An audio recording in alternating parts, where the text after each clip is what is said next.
যতই ঝড় আসুক, ঝঞ্ঝাট আসুক, এই আর্য সিংহ রায় তার অপূর্ণাকে ছেড়ে কোথাও যাবে না। আসলে কি বলুন তো মিস্টার সিংহ রায়, যে অপরাধ করে সে কিন্তু ঠিক শাস্তি পায়, একদিন না একদিন ঠিক পাবে। সত্যি কখনো চাপা থাকে না মিস্টার সিংহ রায়, অপরাধ করলে শাস্তি পেতেই হবে, তাই না? আসি।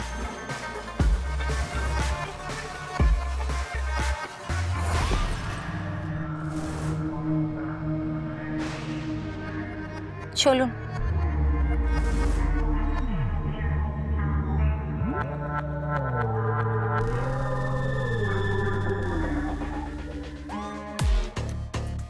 আসছি আসছি, আরো কাছে আসছি, আরো বেশি কাছে আসতে হবে, আমাকে আসতেই হবে।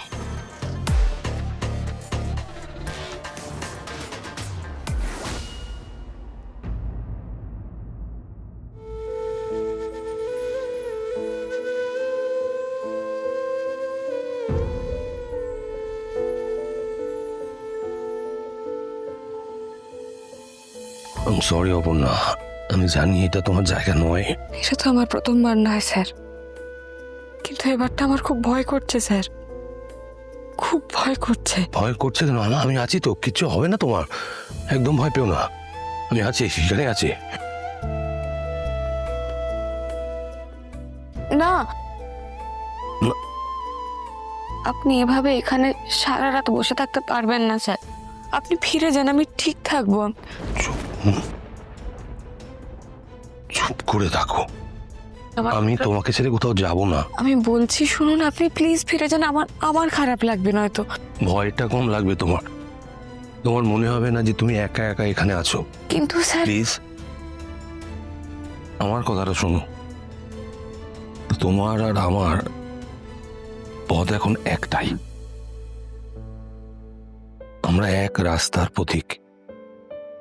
তোমাকে ছেড়ে আমি কোথাও যাব না, তুমি যেখানে যাবে আমি তোমার সঙ্গে সেখানেই যাব, সেখানেই থাকবো, যতই ঝড় আসুক, ঝঞ্ঝাট আসুক।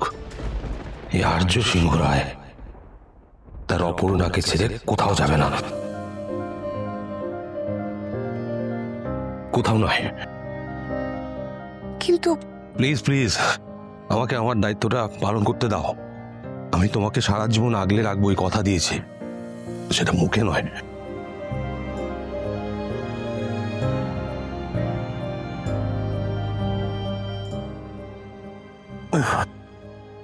এখানে থাকা যাবে না স্যার।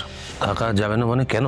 এটা থানা, হসপিটাল নয়। হ্যাঁ, এটা হসপিটাল নয় আমি জানি, কিন্তু আপনাদের কোন আইনে লেখা আছে যে আমি থানার মধ্যে থাকতে পারবো না, যেখানে আমার স্ত্রীকে লকআপে রাখা হয়েছে? স্যার প্লিজ স্যার, আপনি জানেন এখানে ভিজিটার থাকে না, এইভাবে কথা শুনুন। আর যদি না শুনি? না মানে শুনবেন না কেন? কাল আসবেন, এখন যান এখান থেকে। এক মিনিট, আমার স্ত্রী লকআপের মধ্যে রয়েছে, অভিযুক্ত, এখনো দোষী প্রমাণিত হয়নি। এই অবস্থায় হাজবেন্ড হিসেবে আমি থাকতে পারবো না, আমি তো লকআপের বাইরে রয়েছি, কোনো ডিস্টার্ব করছি না তো আপনাদের। তাহলে ঠিক আছে, ওনাকে ছেড়ে দাও, উনি তো বেআইনি কিছু কাজ করছেন না। ঠিক আছে, আপনি বসুন। Thank you officer.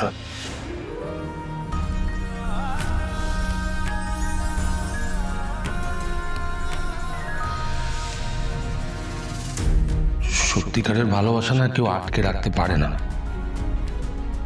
সত্যিকারের ভালোবাসায় জোর খাটে না অপর্ণা। নিশ্চিন্তে থাকো, আমি আছি, কিচ্ছু হবে না তোমার।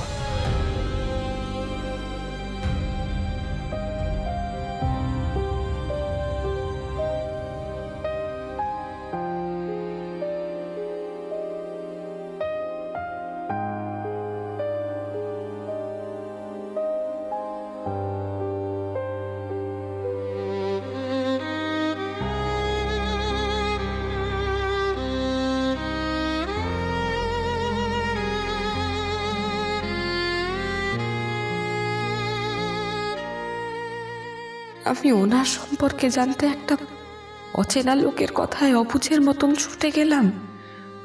কেন গেলাম আমি? এই মানুষটা কাউকে খুন করতে পারে না, হতেই পারে না। আমি নিজেই নিজের বিপদ ডেকে আনলাম। আর স্যার স্যার আমার পাশ থেকে এক মুহূর্তের জন্য সরে গেলেন না। সব ছেড়ে উনি আমার জন্য এখানে এসে বসে আছেন।